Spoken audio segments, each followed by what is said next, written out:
Okay, welcome everyone. Thanks for joining this webinar. So our webinar today, we're focused on PM4SD, Project Management for Sustainable Development. And for those of you who are taking the online course right now, or who have taken the online course of PM4SD already, you know about the PM4SD well.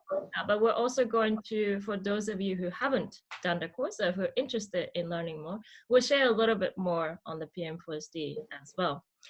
Before we get started, let me introduce myself to you. My name is Ayako Ezaki. I represent TrainingAid, which is one of the partner organizations that's organizing and delivering the PM4SD online course. TrainingAid is an international tourism company that focuses on training and sustainable tourism. And since 2017, 18, we've connected with Silvia and have started partnering and working with Jlag and the Foundation for European Sustainable Tourism, FEST, which is the owner of PM4SD, in working on this training program. Silvia? Hello, everyone. My name is Silvia Barbone. I'm the founder of FEST, Foundation for European Sustainable Tourism, and Jlag Europe, which is a consultancy company in sustainable tourism for destinations and enterprises. With FEST, we have actually created the PM4SD methodology, and we partner with the TrainingAid for the online training since 1 year and a half. We are very pleased to be here today to present the PM4SD training courses and also one case study. Great. So let's get right to it. So here's what we're going to do today. We're going to introduce to you and explain a little bit more about the PM4SD online course, which I just mentioned. And this is not new to those of you who are doing the online course already, but hopefully for those of you who aren't signed up to take the online course yet, this will be of interest. We're also going to introduce a little bit and provide some basic information about the PM4SD, which is the framework of what we're talking about. We're going to then focus on this case study that we have, which is the project that Silvia is leading, Next Tourism Generation Alliance, and learn a little bit more about the project, but also about applying the PM4SD approach to this project.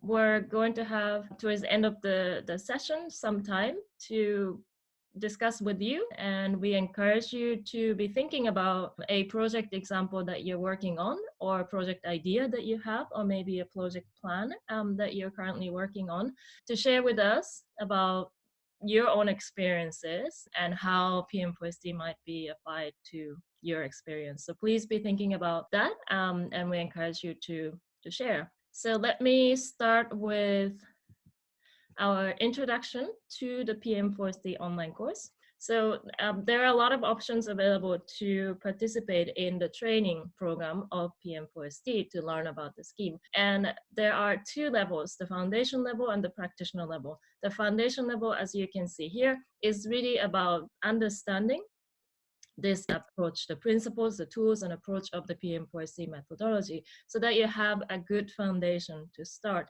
The practitioner level is more applied, focused on applying the PM4SD approach to projects. And through Jlag and FEST, Jlag, Silvia's organization, is an accredited training organization for the PM4SD. There are options available for face-to-face training as well. But here we're talking about the online course option that we offer in partnership with TrainingAid and Jlag. We also wanted to mention and introduce to everyone our partners for the PM4SD online courses.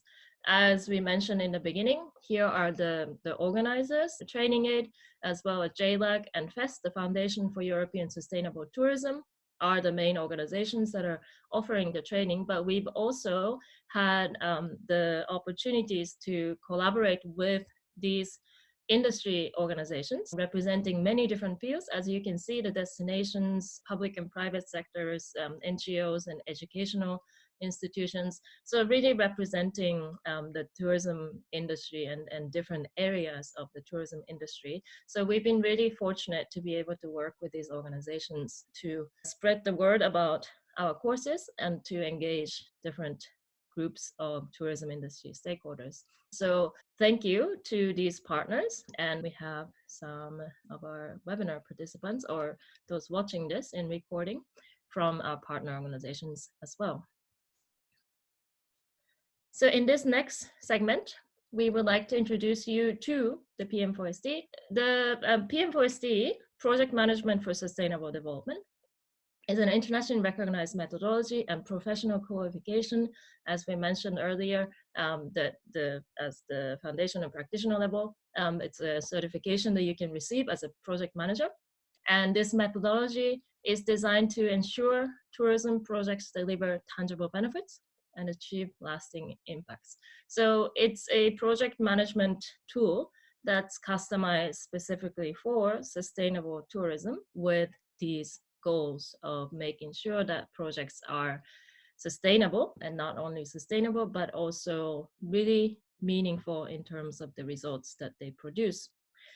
PM4SD has been, as mentioned earlier, developed by FES, the Foundation for European Sustainable Tourism, in partnership with these different industry organizations and educational institutions. And Silvia, we wanted to share a little bit more here about using PM4SD.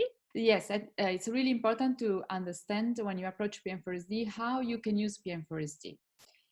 And you can apply PM4SD in 3 different project management activities. When you design a project, if you are planning to design a project, so you are preparing a project plan, you are preparing a grant proposal, for example, you can organize the design of your project following PM4SD. NTG, the case study that we are going to present, it was a successful project. We grant of 4 million euros from the European Commission, and the proposal was structured according to PM4SD. But then you can use PM4SD for implementing and coordinating your project. So it's the delivery, which is different because you need other management skills. Then we have another key aspect in project management, which is given by monitoring and evaluation. So you have different tools in PM4SD that you can organize to showcase how you monitor and you evaluate your project with a sustainable approach. So it's about designing, about delivering, about evaluating projects in the tourism industry with a sustainable approach. This was the other key element we wanted to share. And there is also one more thing I wanted to share with you. And we also have an annual event. It's called PM4SD Summer School. We are at the 7th edition with TrainingAid. We have done customized training courses in Armenia, 2 foundation courses and 1 practitioner. And now we are going to organize this event, which is international, so feel free to join. It's co-organized with the United Nations. So as Ayako was mentioning, we have key partners during the online courses, but then we have also other partners like, again, the United Nations in Armenia, with which we build customized training and event for project management. So speaking of applying PM4SD, we wanted to share with you just a couple of examples of comments that we've received from these organizations and leaders that we've had the fortune to work with in the past.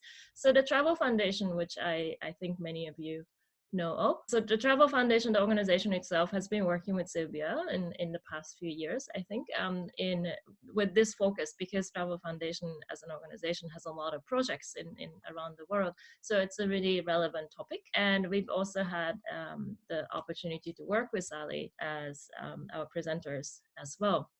The working with the PM4SD team, we have aligned our approach to project management from design and planning to monitoring to the results for delivery. PM4SD provides tools and techniques that enable us to enhance our project performance and ensure the best outcomes are achieved. So as Silvia mentioned, at different stages of project management, PM4SD can be used, and it's really great to see the applying of PM4SD in action with an organization such as the Travel Foundation. So the next comment here from Kelly Galaski, Director of Global Programs at Planetara Foundation, which is a nonprofit foundation of G Adventures, which I'm sure many of you know. And I think that Kelly is also going to be part of the summer school.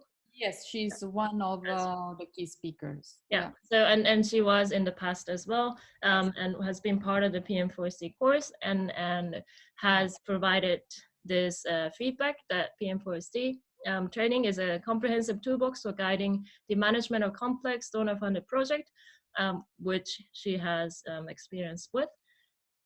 It's great to walk through the various tools and processes in group setting to get feedback from other students and professionals on how it can be adapted to different projects. So I hope that for those of you who are taking or who are considering taking the online course, that will also be the experience for you.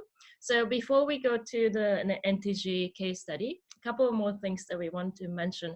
As we mentioned, the PM4SD is an accredited certification program for professionals. So you will have, once you complete the foundation level and the practitioner level online course, the option to participate in the PM4SD exam that's provided by APMG International, which is an international accreditation and certification organization for professional qualification. Again, if you have any questions on any of these, let us know. You will have our email in follow-up, so you can reach out to us if you would like to. So again, hello. Maybe also if you, I would like also to ask if you are managing a project, or those of you who are managing or are designing a project in this time frame, please let us know, because we can really interact in the part 4 of this session, and so start thinking about your project. Also, if you have just a project idea or if you are implementing, because the challenges will be different and issues are different. So let's go to the NTG Alliance project, Next Tourism Generation. In this slide, you will find the main elements. This is what we define usually the project card. We have the scope of the project, the program, donor, timeframe, budget, partnership, and website. The most important information actually is given by the scope, because it all distinguish the NTG project in a unique way. And the scope of Next Tourism Generation Alliance is to improve a collaborative and productive collaboration between education and industry, particularly for digital and soft skills. And soft skills are divided in green and social skills. How? Establishing the first European blueprint for tourism skills. So the scope is very important. I will come back in 1 minute, less than 1 minute. But let's give the most important information. It's a program funded by the European Commission. So the donor is the European Commission. The program is the Erasmus Plus. The time frame, 4 years, January 2018, December 2021, 4 million euros, 14 partners. I'm representing the lead partner, which is a Federturismo Confindustria, which is the national Italian organizations association of enterprises, and 8 countries. And we have partners from 8 countries. And the website is the following: nexttourismgeneration.eu. So feel free to visit the website, and also you will find the way how to connect to NTG project. Since this slide, we have some key elements, very simple, but just to design the project, to create the project framework around NTG. Usually, the key elements to define a project are given by 2 variables: the time and the cost. So we have 4 million, the budget, and the time frame, 4 years. But we have other information. Okay, donor, partnership, but another variable that is really important in PM4SD is also in relation to the benefit, which means how the benefit will be delivered. So why we put here scope? The scope is very important PM4SD. We need to design project with clear scope because we need to make sure that we are delivering benefits. Sustainable benefits. We have two different ways of distinguish the benefit, the sustainability in PM4SD. One is related to the sustainability of the project in the long term, and one is given by the sustainable tourism criteria and variables. So in the scope here, you see that there is the element of the two elements of sustainability are combined. So you see in a very short sentence, a clear scope, you have the two sustainable elements. Why? Because establishing the first European blueprint for tourism skills is a product which will bring a sustainable approach in terms of establishing the new long-term European methodology and policy for skills development in the tourism industry. So there is a clear product which will bring the collaboration in the long term.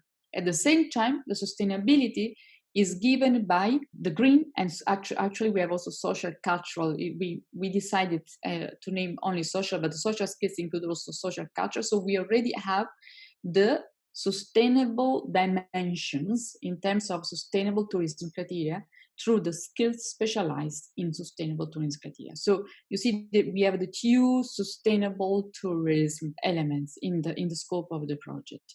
When you have to define your project scope, it takes time. It really takes time because sometimes you go, you start to write the scope in a narrative way. You want to include many things, so usually you need to define the scope also together with your stakeholders. It's something you need to work on. So this gives you the main information regarding it's the project card. So for whom we do another key element, the beneficiaries of your project.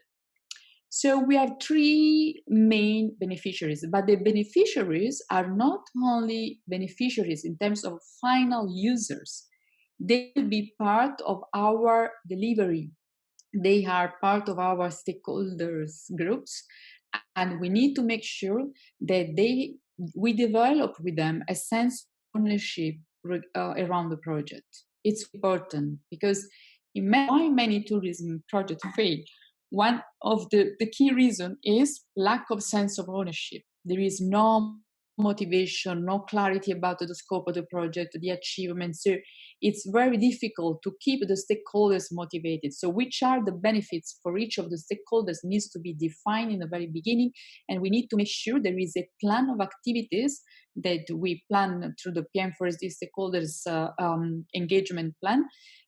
A plan of activities to engage with the stakeholders continuously. So the three main targets in this case were defined according to the PM4SD stakeholders map, and according to the PM4SD stakeholders engagement plan, we define a way of interact with them. At the bottom, you see the 8 different countries that I was mentioning before: Italy, United Kingdom, Ireland, Spain, Hungary, Germany, Netherlands, Bulgaria. And the project actually is expanding. We have already interest from Ministry of the Tourism Board in Portugal, the Ministry of Greece, Tourism in Greece, 2 regions in Finland, and other private sectors. Also, we are in talk with the Walt Disney Company, for example, LinkedIn, and other international organizations. So very important the scale of the project, and I think this is something that you need to think about. Any project we deliver, you can have your delivery at local level, but you can expand your project results going behind your local level, and you need to decide if it's regional, national, European level, if you have some action that can really help you in scaling up your project. So this is the next tourism generation main beneficiaries groups and how they are divided. In this slide, we wanted to focus on the business case and one of the key 10 principles in PM4SD. And the principle is continuous business justification, as I was mentioning, and is part of one management document, which is the business case, one of the most important one. Why? Because in the business case, you find key elements, you find the reasons why the project is needed, and why we are building this project. So the business case was built on European needs from the industry as well as from the training providers. What it happens is that, but actually is a global now need, because also the World Tourism Organization is working on this topic. That what the tourism industry is very dynamic, and it's been changing so fast in the last years that actually the training providers were not able to provide the talents and the skills required by the industry. And the industry, in many cases, they need to provide their own training courses. So the big corporation, they do that. They provide the training courses. When they hire someone, they deliver the training courses. They have their own certification, their own programs. The small and medium enterprises, which characterize actually the statistic, they say 80% of the enterprise, the European enterprise, are small or medium, or even a good percentage is also micro. They are not able to provide to themselves any training. So there is a gap. There is a gap, and we need to fill this gap. At the same time, the tourism sector needs a step forward in terms of improving the image for their career. So, because tourism is a great industry for professional and personal development as well, but which also is not only the opportunity for the young generation to work, I don't know, as a barman or as a receptionist, just to start just work, for example, during a summer period. It's an opportunity to test your to learn on the job. It's an opportunity to test your skills, but it's an opportunity also to start your career. So we need to, with the European Commission, there's a big work in defining the new and the future qualification in the tourism sector, professionalizing the sector, starting from a different definition of the job profile, the skills needed, and also different cooperative model among the different stakeholders that I was mentioning. So given a specific context, we are designing cooperation models between the industry, local authorities, and the training providers to make sure there is a strong collaboration and the right training courses are designed, developed to support the growth of the sector through the skills and the talent. So there is a need, and in the business case was very clear, and there is a solution also, because what is the solution? You provide different results, right, and benefits. But what happens? What happens that during the project, the business case can change. So, for example, the valid reason that in 2018 was very strong and was triggering the project, now is now we don't have that reason.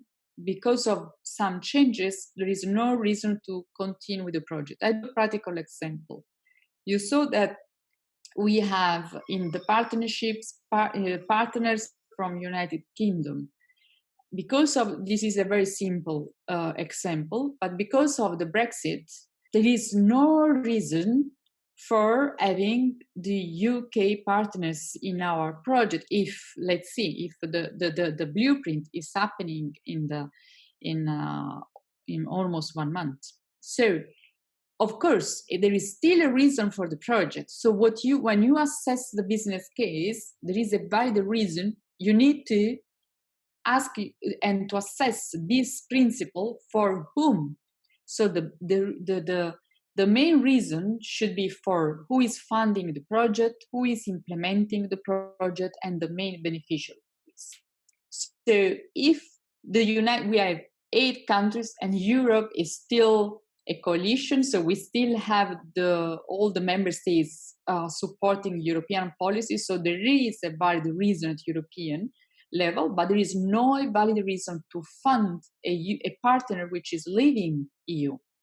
So this is a case when you don't have a valid reason. This is why we don't have only the business case, which is a management tool, but you also have a principle which suggests you assess the business case continuously. You need to ask, do you have a valid reason and for whom?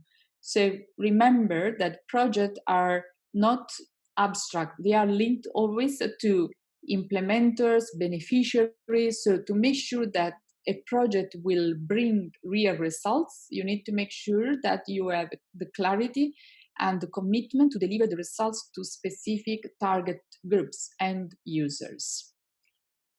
So these were the questions which you addressed, but I think it's good to understand the principle as well, and as you mentioned, the importance of why it's a continuous business justification that's part of the principles. So for those of you who haven't been part of the PM4SD course, 10 principles of PM4SD as part of the whole PM4SD framework is really sort of the 10 guiding principles that need to be part of all projects that are following the PM4SD methodology. But today, we're going to focus on 3 of these 10 topics. If you have any questions or would like to learn more, let us know. And of course, I hope you will be able to take the course to learn more. But if you have any questions on this in particular about business case or in any of them, let us know in the chat. So our next question, also related to one of the 10 principles, is focus on products. So this particular point in 10 principles of PM4SD states that all the project management activities should be product focused rather than work based. The product should dictate the necessary activity of project management team and not vice versa. So this is the principle, and here's a question for NTG or related to NTG. So in relation to this principle of focusing on products, what is the main product of an NTG project? How have you ensured the project is product focused? And maybe you can explain what it means to be product focused as well. Product are results. So in PM4SD, we distinguish management products, which are still project results, and technical specialist products, which are the technical results. Anytime we do the training, we have these questions coming up very often, which is, but tourism is not product oriented. It's not an industry. It produces services, not. Well, it's not about the product. Product means output, means deliverable, means that we need to make the effort when we design the project. We need to make first the effort to think about in terms of what we want to deliver. And in many cases, you have very abstract project with a lot of narrative text, but then a sequence of activities without real results. And this is the first thing. Second thing, when you plan the product-based approach means something else also in PM4SD, quality. Because we have a quality approach in PM4SD that each product needs to be tested and proved with a quality test with users. So this is another important concept. That's why we have a product-based planning approach. We start, when you want to create a product, you need to start to think in terms of which are your key products, and then you start from there the planning process. So you have the very final product, in our case will be the blueprint, and then you have several components, several sub-products. So in our case, we have divided short-term results, which means short-term products, and long-term results. In the short-term results, which are almost of them are ready 2018, 2019, we have the skill gap analysis and skills assessment methodology, the creation of 8 industry-led skills group, the skills matrix modules, and we are creating together with the Commission the new standard. If you see, there are different profiles that exist so far, like, I don't know, destination managers still are not very well described, and there is not a discipline actually in terms of training, in terms of, we want to make sure that these professional opportunities will emerge as much as possible. And so they need definition, they need recognition. So we need to make sure that the new profiles in the tourism sector will get the right recognition. And to do that, we are working, starting from the industry, inquiring the industry to see which are the needs, and then going to the training providers and to the public institutions, because they decide the basis, and so we are working on in this innovation. Collection of best practices. It's really important to know from the others, so we are building case studies. EU funding and policies map, there are many opportunities for projects regarding the skills. The European Social Fund is the biggest one, so this has been requested from the Commission as well. It's important to create a clear guideline for public authorities on how and on which priority they should focus on to fund the next projects in relation to the skills. Guidelines for human resources departments, education organizations. We want to influence also the HR departments, making sure that, for example, regarding sustainability, the green social skills, they should be transversal to the different profiles. And so if we don't generate a market for social and sustainable skills, then the impact will be weak. So we want to make sure that we impact the market as well, and we work with the market actually. And to do that, we are coordinating our work also with the human resources department of different enterprises. And then the NTG Skills Development Toolkit. This is a toolkit which includes several tools and will be disseminated to the different stakeholders. So will be tailored actually for the different stakeholders. In the long-term results, we have 4 main long-term results: the European Blueprint and National Action Plans. So the blueprint will be the new European policy. The blueprint will be transferable to the different EU countries. The action plan will be tailored, so will be an implementation of the blueprint. NTG Hub, we will have a online resource center full of training modules, tools, networking opportunities, news from the industry, job opportunities, so all regarding skills development. Self-assessment tool as well. Then we are planning to create, this is in the very long term, the NTG business startup. We want to support the creation because, as you may know, there are many new enterprises, new startups from the tourism industry, and we want to create one model which will be should be realized in 3 different countries. And then we are creating a portfolio of initiatives, so new projects that we think they can be a priority for the tourism sector. And so these were the long-term results. Again, this is not to present only the project, but I want to take this opportunity also to invite you to visit the project, and because this is really the key project for the EU. So if you find any connection, you can join the community. You can also come and associate it. It depends. If we go to the next slide, so these were the 5 key strategic objectives. So why this is important? So in terms of PM4SD, how we created a strategic objective in relation to the product. So for example, actually the blueprint is one tool, right? Is one of the key, the blueprint as well as the action plan is one of the key results, the key products. So how you achieve a strategic objective through results, through products, and they will drive the project to deliver benefits. So we have a strategic objective. Number one, to create a transformative cooperation in 5 subsectors: hospitality, food and beverage, travel agents, tour operator, visitor attractions. So the cooperation is given by the blueprint, and the blueprint includes several tools. So you need to combine, you need to have in mind when you have a strategic objectives, think about the deliverable. How do I achieve this strategic objective? So to define a scalable cooperation model.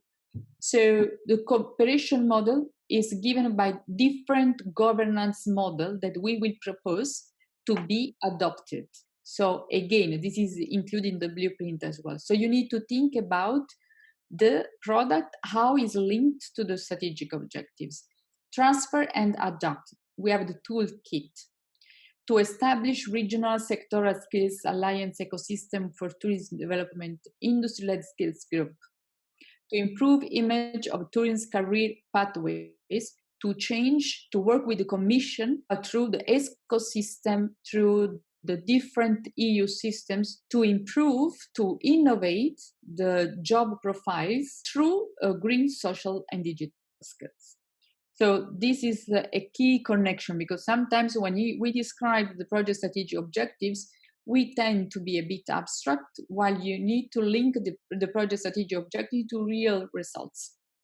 Back to our principles, the 7th principle is tailored to suit the project environment. So depending on where you are and which sector you work in, what kind of organization you work in, the project context might be very different. And we picked this really good example of a current project that, depending on your perspective, might seem really, really, really big and really long, or medium, depending on your experience. But for those of you who might be working on much smaller scale project, this is also important to think about all these points and the aspects of PM4SD that we've been discussing, because the PM4SD approach is really meant for tailoring to the specific context of each project according to the scope, complexity, and needs and so on of your project. So it doesn't mean that this is only relevant to a project such as NTG that is funded, a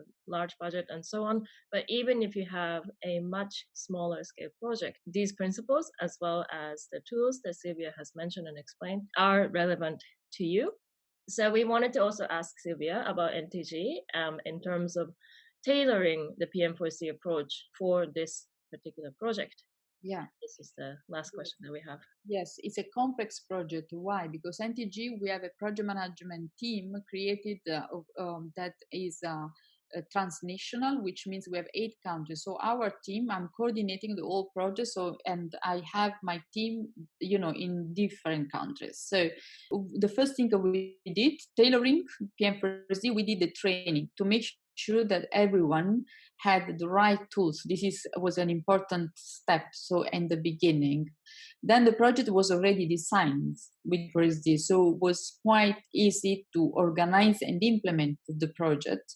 What we have done is the decision-making process is following the PM4SD, creating the project board and the project management team according to the roles and responsibility principle and the organization component.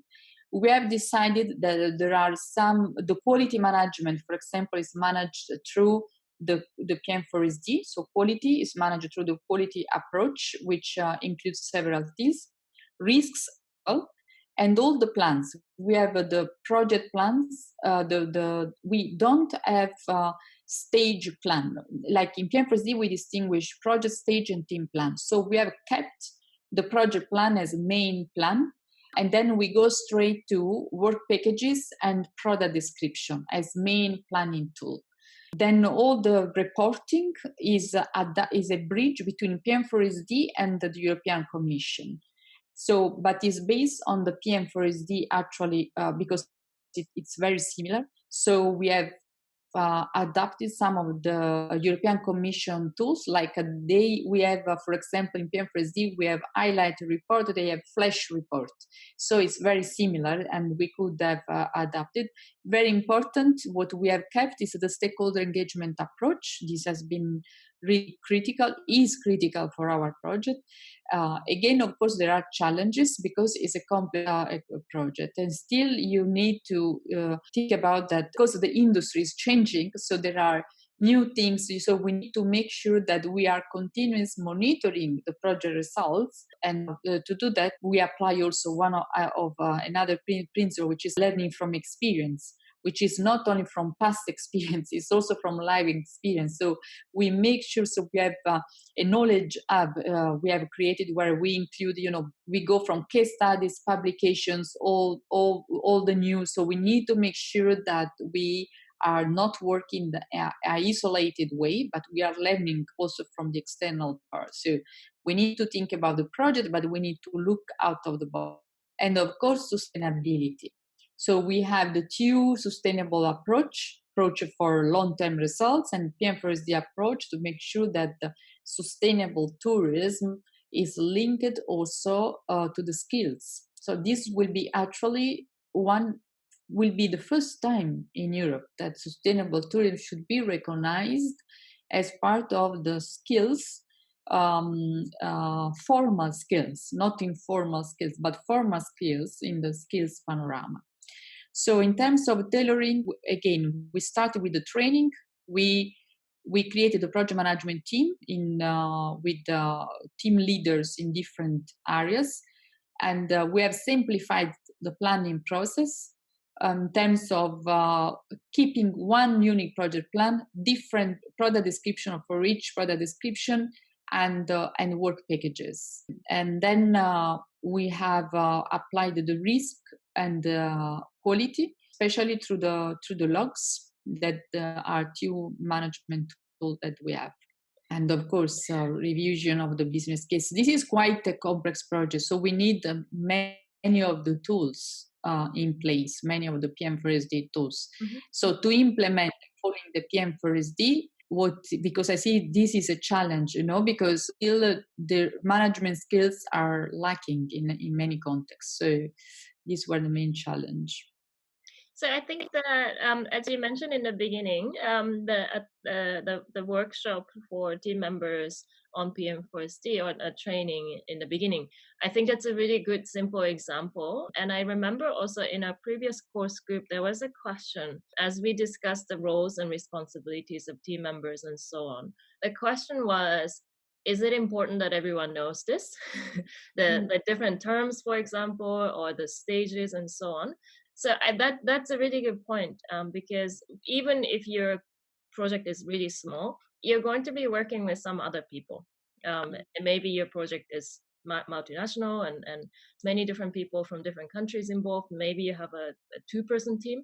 Even then, you have other people that's going to be helping, volunteers and so on. I think that it's really helpful to have a framework that everyone involved can understand, and so you speak the same language as you start the project, because you as a project manager might be inspired and knowledgeable about the PM4SD approach, knows the right thing to do, but if your team members don't understand any of this, then your work might not be as effective in applying the PM4SD. Yeah. So in the very beginning, depending on your size and the scope, it might be really helpful to maybe have a meeting to chat with your team members about this and some of the key aspects of PM4SD, to think about, okay, let's use this, and when we use these terms, this is what we mean, and so that you're consistent in applying PM4SD.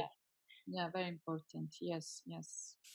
So we wanted to hear from any of you who might be interested. It might be, and maybe the last question, what's the most important challenge that you're facing? So considering what we've talked about project management, so do you have a project that you're working on right now? And if so, what are you facing? What are the challenges? What's most difficult, and what do you need to solve in your project management approaches or in your project management work that you have with your team?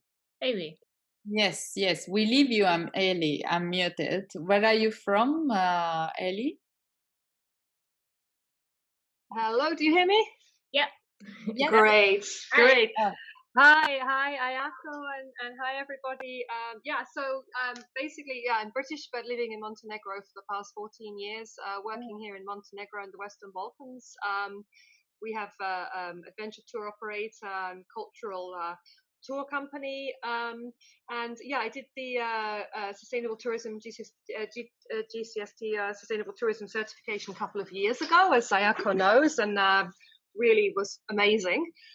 So yeah, I mean, basically, I'm working on small projects in the area, just trying to engage and get local stakeholders from communities into tourism, because lots of remote communities in this region are basically dying out because people are going to the cities and leaving traditional ways of life. And now tourism is coming, especially adventure tourism, which is taking people into remoter areas, and there's a huge potential. And for people to actually earn a living and continue to live in their villages or regions where previously there was maybe not any chance of employment. So we're really trying to work on sort of sustainable tourism in communities, and especially we have a paradox here especially on the Adriatic, that the coastline is completely, let's say, victim of over-tourism,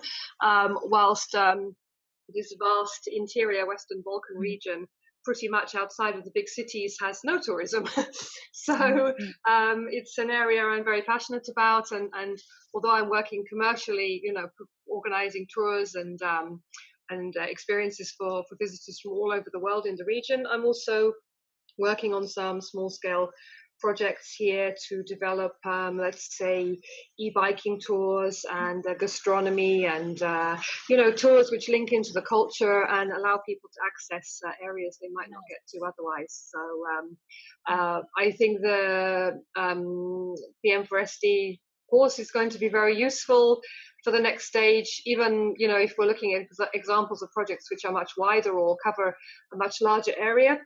I still think I can scale it down and hopefully use the tools here, with the kind of projects we're looking at. So, Thank you very much, Ali. You're welcome. Thank you. Yeah, thanks a lot. Yeah. And we also have a LinkedIn group, PM4SD, Project Management Sustainable Development. So feel free to join. You can share, you can find partners, you can promote your opportunities, also your projects. Wonderful. Thank you. Thank you very much. Yeah. There is one. So Impi from the beginning has shared in the chat who needs to leave, and maybe did already, but thanks for joining. And so she mentioned that she works in the Estonian Tourism Board with tourism quality systems, which we are planning to pilot a green destination project next year. So that's also really interesting as well. Yeah, very good. Yeah, we have also, yes, the PM4SD methodology. We haven't approached this, but it is also linked to the sustainable tourism criteria. Actually, we refer to the GSTC as well as the European ETIS system. And so it's also a good management tool when you are piloting projects on green decisions, sustainable or projects that bridge sustainable tourism criteria with destinations as well. Yep. Thank you very much, Indi.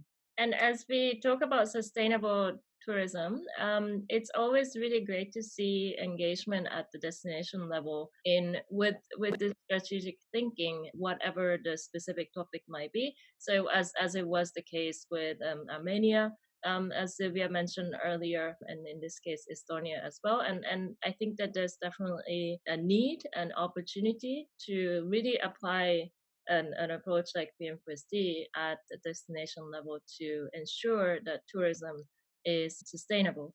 So here's another comment example from Alicia from Spain, currently living in London.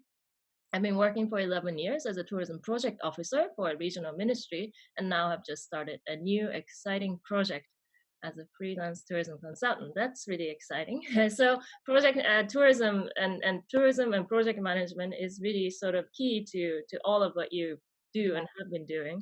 So that's great to hear. I'm sure you have a lot of experiences with working on projects in tourism with your previous work. And yes, really, I invite you because we are building actually a community of project experts, consultant planners with real expertise. We have the principle that we want to bring, change in destination, positive change at the destination level, at community level. So all your experiences and all your, if you share your work with us, we can. It's also the community a way of creating synergies for projects or for events or sharing case studies. Great. Okay. So thank you again, everyone, for joining this session. We look forward to staying in touch. Please keep us posted on your new ventures and project work, and I hope to connect with you through our course and online on our platform. Thank you. Thank you very much. Thank you again, everyone. Bye-bye.